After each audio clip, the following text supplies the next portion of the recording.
আগের পর্বে আমরা আমি থেকে কবিতার প্রেক্ষাপট, কবি পরিচিতি ইত্যাদি আলোচনা করেছি। এই পর্বে আমরা কবিতাটি ব্যাখ্যা করে কবির যে অভিপ্রেত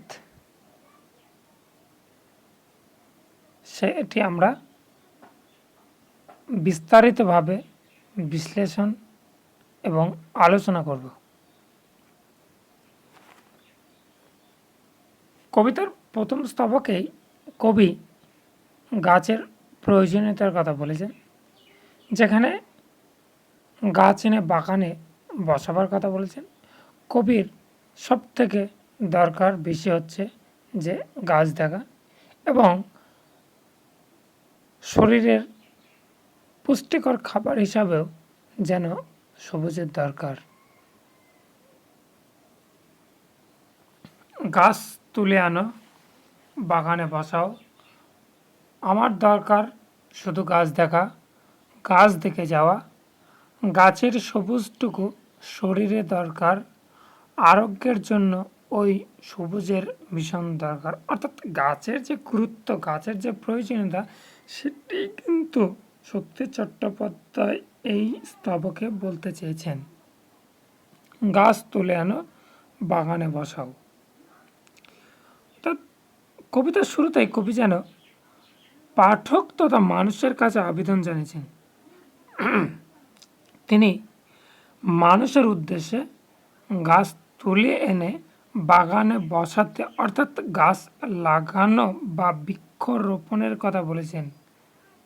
কেননা গাছ, মানুষ, সবুজ শ্যামল বাগান মানুষের মনকে আনন্দ দেয়, মানুষের বিষণ্ণতা দূর করে। সেই জন্য কবি বলেছেন যে গাছ তুলে আনো, বাগানে বসাও। অর্থাৎ গাছ লাগানোর জন্য তিনি পাঠক তথা সাধারণ মানুষের কাছে আহ্বান করেছেন। আমার দরকার শুধু গাছ দেখা, গাছ দেখে যাওয়া।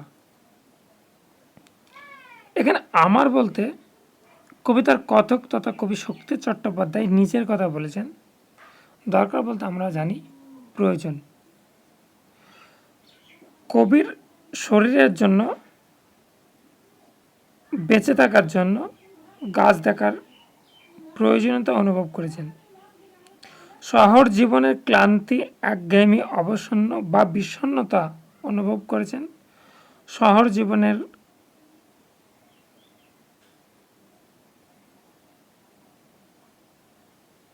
ক্লান্তি, একঘেয়েমি, অবসন্ন বা বিষণ্ণতা থেকে কবি অনুভব করেছেন গাছের প্রয়োজনীয়তা। নাগরিক জীবনে অভ্যস্ত মানুষ প্রকৃতিকে ভুলে থাকে, কর্মব্যস্ততার মধ্যে শহর সবুজকে কখনো চেনে না। তাই শহর শুধু সবুজকে ধ্বংস করে। কিন্তু নাগরিক জীবনের কবি প্রকৃতির সঙ্গে মানুষের অবিচ্ছেদ্য সম্পর্কের কথা বলেছেন। তিনি গাছের সবুজটুকু গ্রহণ করার প্রসঙ্গে উক্তিটি করেছেন। অর্থাৎ কবির যে আকাঙ্ক্ষা বা বাসনা, যে তার চোখের যে তৃপ্তি বা চোখের যে তৃষ্ণা, সেই তৃষ্ণা মেটাতে তিনি কিন্তু গাছকে দেখার জন্য উদগ্রীব হয়ে উঠেছেন, ব্যাকুল হয়ে উঠেছেন। গাছের সবুজটুকু শরীরের দরকার।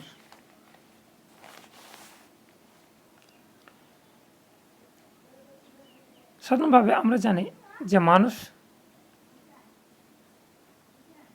তার দৈহিক শারীরিক সক্ষমতার জন্য বিভিন্ন পুষ্টিকর খাবারের জন্য গাছের ওপর নির্ভর করে, শাক সবজির ওপর নির্ভর করে। তাই এখানে গাছের সবুজটুকু শরীরের দরকার বলতে কবি বুঝিয়েছেন, মানুষ প্রথমে ছিল বনচারী, বনকে আশ্রয় করে সে বেঁচেছে এবং বুদ্ধির পথে এগিয়েছে। গাছ থেকে পেয়েছে ফল আর তাতেই মিটেছে ক্ষুধা। গাছের সবুজ অংশটুকু তো মানুষের জীবন শক্তির প্রেরক। দেহ দুর্বল হোক, সুস্থ রাখতে হোক, সমস্ত ক্ষেত্রে প্রয়োজন এই গাছের সবুজ অংশের। গাছ যেমন অক্সিজেন দেয়, ফল ফুল দেয়, শ্রমিককে দেয় ছায়া, আর তাতেই মানুষ জীবনকে নতুন করে প্রেরণাপুষ্ট করে, নব শক্তিতে এগিয়ে চলে। আসলে মানব দেহ প্রকৃতির ওপর নির্ভরশীল, কিন্তু প্রকৃতির সঙ্গে সবসময় তাল মিলিয়ে চলা সম্ভব হয় না। তাই প্রয়োজন মাফিক চলতে গিয়ে মানুষ দেহের ওপর পীড়ন করে, অধিক পরিশ্রম করে, মানসিক চাপ দেহ অনেক সময় সহ্য করতে পারে না, ফলে মানুষ অসুস্থ হয়ে পড়ে, যেটা কাম্য নয়। পার্থিব শরীর অজান্তেই নানা রকম রোগের আকর হয়ে ওঠে, আর সেই রোগ থেকে মুক্তির জন্য সবুজ গাছের প্রয়োজন বা রোগ প্রতিরোধ ক্ষমতা বাড়িয়ে তোলে এই সবুজ সতেজ গাছ। কেননা পরের পংক্তিতে কবি বলছেন, আরোগ্যের জন্য ওই সবুজের ভীষণ দরকার। আরোগ্য কথার অর্থ হলো রোগ থেকে মুক্তির। আসলে এই কবিতায় কবি রোগ থেকে মুক্তির কথা বলেছেন। এই মুক্তির উপায় হিসাবে কার প্রয়োজন? সবুজ সতেজ গাছ দরকার। এখানে ওই সবুজ বলতে কবি শক্তি চট্টোপাধ্যায় চেয়েছিলেন শহরের জীবন সবুজের মুক্ত প্রাঙ্গণ হয়ে উঠুক। তিনি নিজেও চেয়েছেন শহরের মানুষ সবুজের সঙ্গে তার আত্মীয়তার সম্পর্ক করুক। শরীরের আরোগ্য লাভের জন্য, মনের প্রশান্তির জন্য অনুভব করেছিলেন সবুজের ভীষণ দরকার। কেন? সবুজ মানুষকে সতেজ করে, মনকে নির্মল করে এবং পুষ্টি দান করে শরীরে। সেই জন্যই সবুজের দরকার। এখানে সবুজের দরকারের কারণ কি? শহরের জীবনে অভ্যস্ত মানুষ প্রকৃতিকে ভুলে গেছে, ফলে শহরের বুকে থাকা মানুষ প্রকৃতি থেকে বিচ্ছিন্ন। শহর সৌন্দর্যহীন হয়েছে, শহর সবুজ শূন্য। শহরের মানুষ নিজের সুখ স্বাচ্ছন্দ্যের কারণে বাগান কেটে বসত করেছে, কিন্তু কবি এই জনক কলরব থেকে মুক্তি চান। পাণ্ডব পরিচিত এই শহরে যেন বিচ্ছিন্ন কোনো দ্বীপ, যেখানে গাছ নেই, পাখি ডাকে না, সূর্য ওঠা দেখা যায় না। তাই কবি চান সবুজে শহরের প্রতিটি প্রান্ত সুন্দর হয়ে উঠুক। শহরের কোলাহল ছেড়ে, শহরের শূন্যতা ছেড়ে কবি জঙ্গলে দিন কাটাতে চান, যেটা আমরা পরেই দেখব। কেন? জঙ্গলে শান্তি আছে, সেখানে বেঁচে থাকার অন্য আরেক আনন্দ আছে। তাই আরোগ্যের জন্য সবুজের ভীষণ খুবই প্রয়োজন। কেন? কবি জানেন সবুজই পারে মনকে সবসময় সতেজ রাখতে।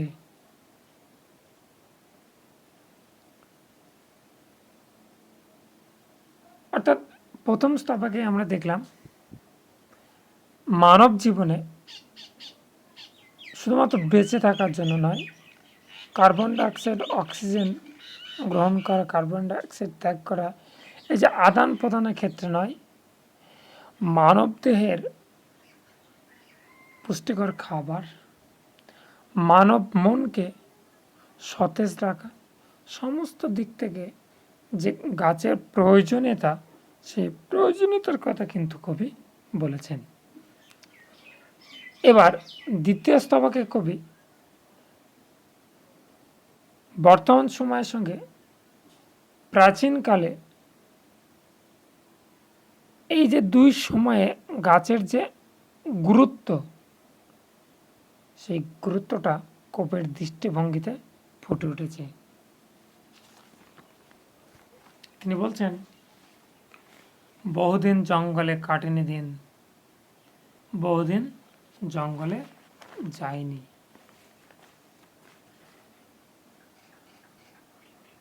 আসলে 20 শতকের 5-এর দশকের কবি শক্তি চট্টোপাধ্যায় যন্ত্র সর্বস্ব নগর জীবনে দেখেছিলেন শূন্যতা, স্বার্থপরতা, মৃত্যুপুরীর মতো অরণ্যহীন প্রান্তর, যেখানে জীবন কাটে যন্ত্রণা জর্জরিত হয়ে। একদিকে শহরে থাকা, অন্যদিকে প্রকৃতির প্রাণের স্পন্দন অনুভব করা, এই দুটিকে কখনো একসঙ্গে পাওয়া যায় না। প্রকৃতি আমাদের স্নেহময়ী জননীর মতো। জননী দেয় নির্ভরতা, আর প্রকৃতি দেয় আশ্রয়। আমাদের বেঁচে থাকার জন্য প্রকৃতির এই যে আশ্রয়, এই আশ্রয়টুকুই একমাত্র কাম্য। সবুজ যেন আমাদের জীবনে বেঁচে থাকার অপুরাণ আশ্রয়ভূমি। তাই শহরের ব্যস্ত জীবন ছেড়ে কবি সবুজকে গ্রহণ করতে চান। আর এই ঝকঝকে আধুনিকতা থেকে, শহরের হৃদয়হীন ভিড়ের থেকে কবি ফিরতে চান জঙ্গলে। বহুদিন, অর্থাৎ অনেক দিন, অনেক সময়। কেন কবি দীর্ঘ দিন ধরে শহরে আছেন, তাই বহুদিন হয়ে গেলেও কবির জঙ্গলে যাওয়া হয়নি, অর্থাৎ প্রকৃতির কোলে কবির ফিরে আসা হয়নি। বহুদিন তিনি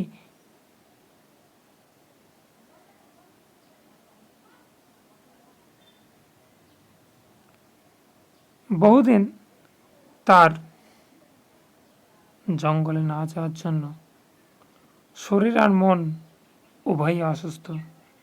তাই তিনি সবুজের আশ্রয় চান। শহরের কর্মময় ব্যস্ততার জন্য তিনি বহুদিন জঙ্গলে যেতে পারেননি। বহুদিন জঙ্গলে তিনি সময় কাটাতে পারেননি। আসলে উক্ত দুটি পংক্তির মধ্যে দিয়ে কবি জঙ্গলে এবং শহরে দুই অবস্থানের মধ্যে প্রাচীন ও আধুনিক যুগের বৃক্ষের তুলনার মধ্য দিয়ে পাঠক বর্গের বাস্তব বোধের জাগরণ ঘটাতে চেয়েছেন। কেন এখানে বহুদিন জঙ্গলে যায়নি, অর্থাৎ কবির প্রাচীন যুগের মানে আগেকার এবং এখন যে সময় তিনি জঙ্গলে যান, এই সময়কার বর্তমান সময়ের এই দুটি সময়ের যেন গাছের প্রয়োজনীয়তার কথা তিনি উল্লেখ করেছেন। প্রাচীন যুগে বা প্রাচীন ভারতে সমাজ সংস্কৃতিতে বৃক্ষ ছিল দেবতার মতো, যেখানে মানুষ ছিল অরণ্যচারী। অরণ্যের এই ছায়াতলে তার ফল ফুলে ছালে জীবনযাপন করত মানুষ। বৃক্ষের সঙ্গে মানুষের ছিল আত্মিক বন্ধন। বৃক্ষের ছায়াতলে স্বাস্থ্যকর পরিবেশে শিক্ষা গ্রহণ করে শিক্ষার্থীরা পেত মুক্তি। প্রাচীন ভারতের চিকিৎসকগণ জীবন পরিচর্যা ও রোগ প্রতিরোধের ঔষধপত্র তৈরির উপাদান গ্রহণ করতেন বৃক্ষ থেকে। প্রাচীন রূপকথা উপকথা রচিত হয়েছে বৃক্ষকে ঘিরেই। ভারতীয় মহাকাব্যে, শিল্পে, সাহিত্যে অরণ্যেরই জয়গান, যেখানে পঞ্চবটী, দণ্ডকারণ্য, নৈমিষারণ্য, কাম্যকরণ প্রভৃতি অরণ্য ভূমির কথা ব্যক্ত হয়েছে। কবি শক্তি চট্টোপাধ্যায় বহুদিন জঙ্গলে যায়নি, পংক্তিটির মধ্য দিয়ে অতীত দিনের কথাই কিন্তু স্মরণ করতে চেয়েছেন।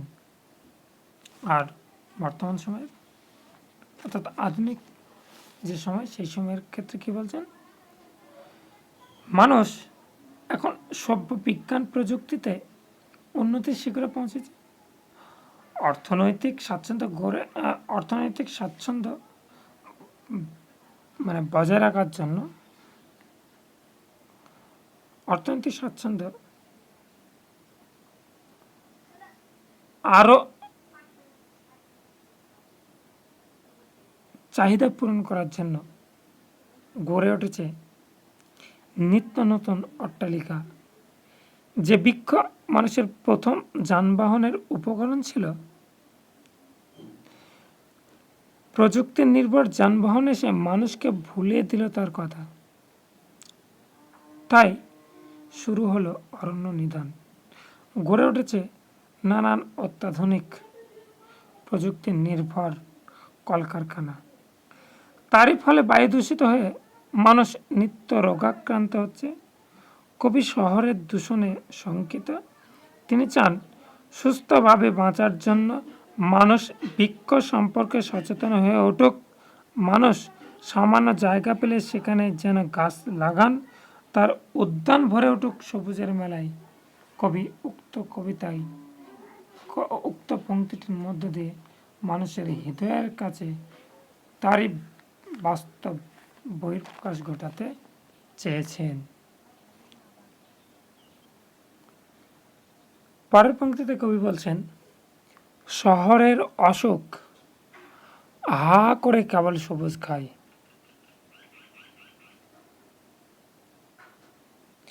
অশোক বলতে বোঝায় রোগকে, অর্থাৎ এখানে অসুখ বলতে রোগকে বোঝানো হয়েছে, যার মধ্য দিয়ে মানুষের মনে ও শরীরে দুর্বলতা দেখা দেয়। শহরের অসুখ বলতে শহরের সৃষ্টি হওয়া রোগ বা শহরের বসবাসকারী মানুষের স্বভাব, যা মূলত ক্ষতিকারক কাজ করে। আসলে শহরের যানবাহন, কলকারখানার ধোঁয়া, যার ফলে বায়ু দূষিত হয়ে নানা রকম অসুখ বা রোগের সৃষ্টি হয়, রোগ দেখা দেয়। শহরে অসুখ হা করে কেবল সবুজ খায়, একথা বলার কারণ, কবি শক্তি চট্টোপাধ্যায় শহরের জীবনে দেখেছেন শুধুমাত্র বাড়ির পর বাড়ি, অরণ্য, মানুষের ব্যস্ত চলা, সেখানে যেন স্বপ্ন নেই, মানুষ যেন কীটে পরিণত।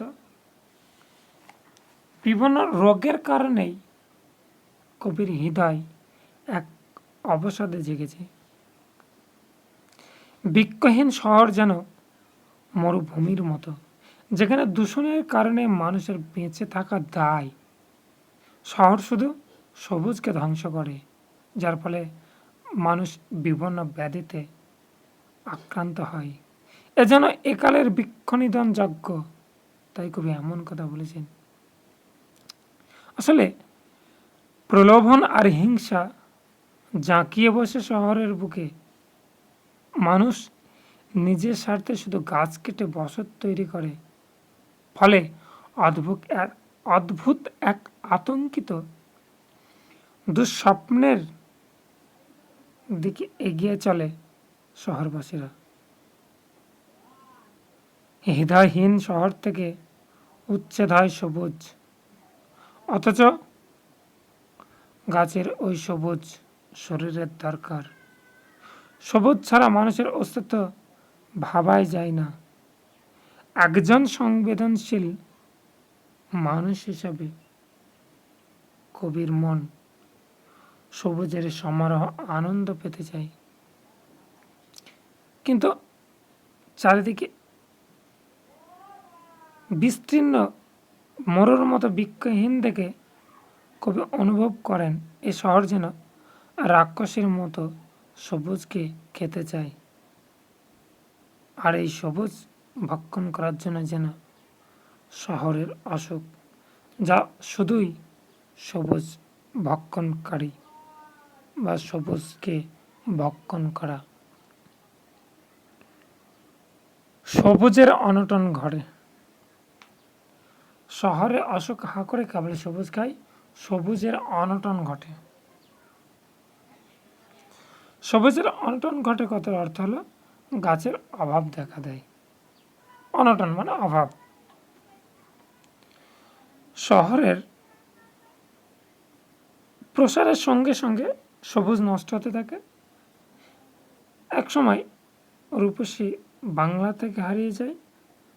সবুজের শিহরণ। ফলে বৃক্ষশূন্য নগরকে দেখে চিন্তিত কবি শক্তি চট্টোপাধ্যায় যেন এই কথা বলেছেন, সবুজের অনটন ঘটে। এর পরের পংক্তিতে, পরের স্তবকে কবি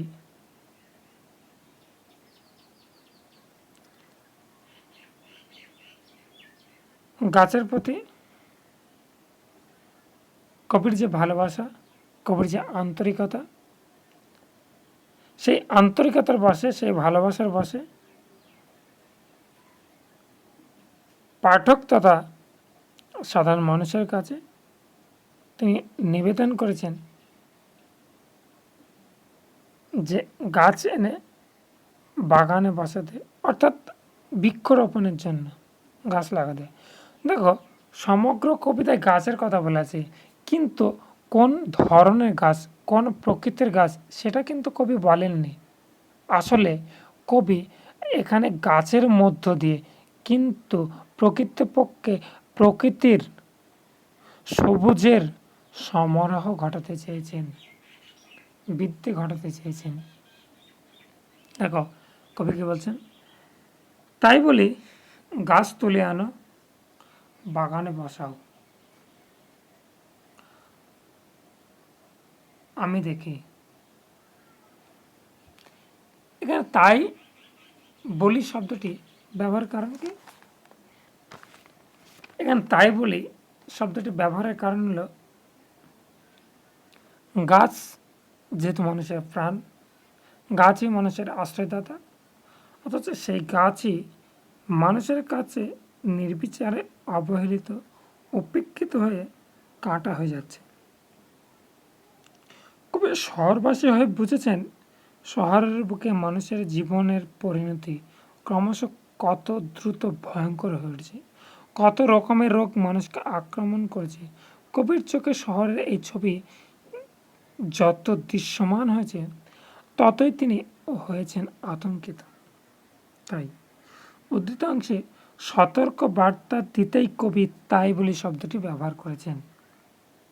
আসলে তাই বলে গাছ তুলে আনো, বাগানে বসাও, আমি দেখি, এই পংক্তিতে যেন একটা আবেদন আছে কবির।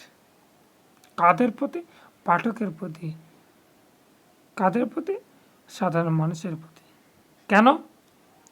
মানুষের জীবনে গাছের সঙ্গে গভীরভাবে একসূত্রে বাঁধা। গাছ থেকে আমরা জীবন সুধা অক্সিজেন পাই। বায়ুর দূষিত উপাদান কার্বন ডাইঅক্সাইড গ্রহণ করে এই গাছই। ফলে প্রকৃতিতে কার্বন ডাইঅক্সাইড এবং অক্সিজেন এই দুটোর ভারসাম্য বজায় থাকে, যার ফলে জীবকুল পৃথিবীতে টিকে থাকতে পারে, বেঁচে থাকতে পারে। গাছ থেকে রোগ নিরাময়ের ওষুধ পাওয়া যায়। জীবের বেঁচে থাকার উৎস একমাত্র উপাদান যে গাছ পৃথিবীর ভারসাম্য রক্ষা করে চলেছে, যে গাছ তার প্রতি মানুষকে আন্তরিকভাবে সচেতন হতে হবে। গাছ কাটা যেমন বন্ধ করতে হবে, প্রতিটি মানুষকে জীবনের তাগিদে গাছ লাগাতে হবে। কবি গাছের সঙ্গে নিজের সত্তাকে জুড়ে রাখতে চান। আসলে কবি বলতে চেয়েছেন গাছের মধ্যে যে স্নেহ, ভালোবাসা, বিবেচনা থাকলেও আমরা বিবেক ভুলে চিহ্নিত মানুষ হয়ে সেগুলি বিসর্জন দিয়ে ক্ষুদ্র স্বার্থ চরিতার্থ করেছি। তাই কবি মানুষের কাছে আবেদন রেখে শুভবোধে জাগরণ ঘটাতে চেয়েছেন। যে গাছ আমাদের প্রাণের সহায়ক, তাকে দূরে না রেখে নিজের জন্য নিজের উদ্যানে বসিয়ে সাজিয়ে রেখে মন উজাড় করে দেখতে আগ্রহী হতে হবে। তাই কবি বলছেন, গাছ আনো বাগানে বসাও আমি দেখে। চোখ তো সবুজ চাই, দেহ চাই সবুজ বাগান। চোখ অর্থাৎ মানুষের যে চাহিদা, সেই চাহিদার বহিঃপ্রকাশ ঘটে তার মুখের মধ্যে দিয়ে, মুখমণ্ডল দিয়ে।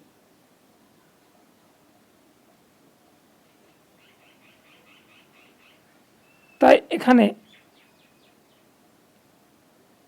সবসময় চোখ যে সতেজ সবুজ শ্যামল প্রকৃতিকে গ্রহণ করে, দেখতে ভালোবাসে, সেটাই কিন্তু কবি বলতে চেয়েছেন, দেহ চাই সবুজ বাগান। এবং সেই সঙ্গে সঙ্গে দেহ চাই, দেহ কি বাগান চাই। আসলে এটার মধ্য দিয়ে, দেহ এবং চোখের মধ্য দিয়ে মানুষের অঙ্গ প্রত্যঙ্গ প্রত্যেকটি যেন গাছের উপর নির্ভরশীল। গাছ আনো বাগানে বসাও আমি দেখি। যেহেতু মানুষের প্রত্যেকটি অঙ্গ প্রত্যঙ্গ, মানুষের সমস্ত শরীর গাছের উপর নির্ভরশীল। গাছ ছাড়া মানুষের এক বিন্দু টিকে থাকা সম্ভব নয়। সেই গাছকে লাগানোর জন্য, সেই গাছের প্রতি যত্নবান হতে, নির্বিচারে গাছ নিধন থেকে দূরে থাকতে এবং নতুন নতুন বৃক্ষরোপণের জন্য প্রকৃতির সবুজ শ্যামল প্রকৃতির সমারোহ ঘটাতে কবি পাঠক তথা সাধারণ মানুষের কাছে আবেদন করেছেন যে গাছ এনে তার নিজের বাগানে বসাতে। কেন কবি শহরে থাকেন, যেখানে কি খোলামেলা প্রকৃতি নেই।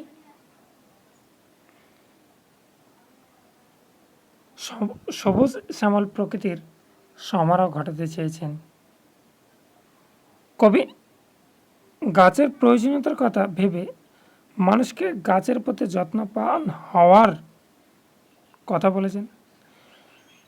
মানুষের চোখ, দেহ, মন সব কিছুই সবুজের স্পর্শে সতেজ থাকে।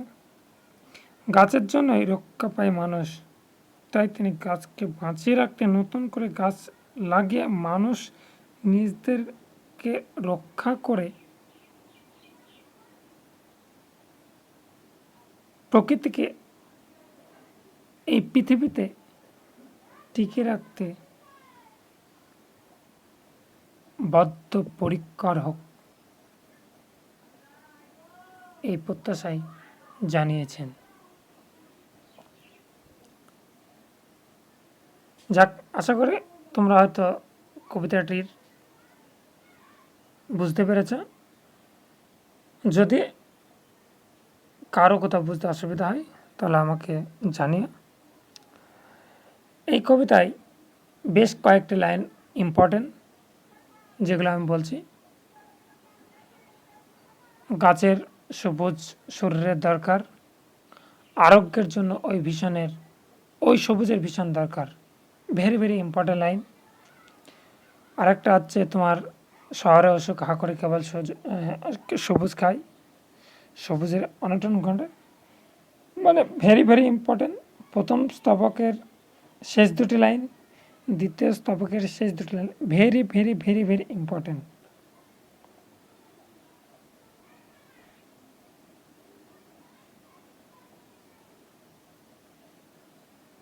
আর এই কবিতায় কবির গাছের প্রতি যে ভালোবাসা ব্যক্ত হয়েছে, সেই দিক থেকে একটা প্রশ্ন হতে পারে এই সমস্ত বিষয়ে। তো আমরা পরে ভিডিওতে এই কবিতার প্রশ্নোত্তর নিয়ে আলোচনা করব। আজ এই পর্যন্তই।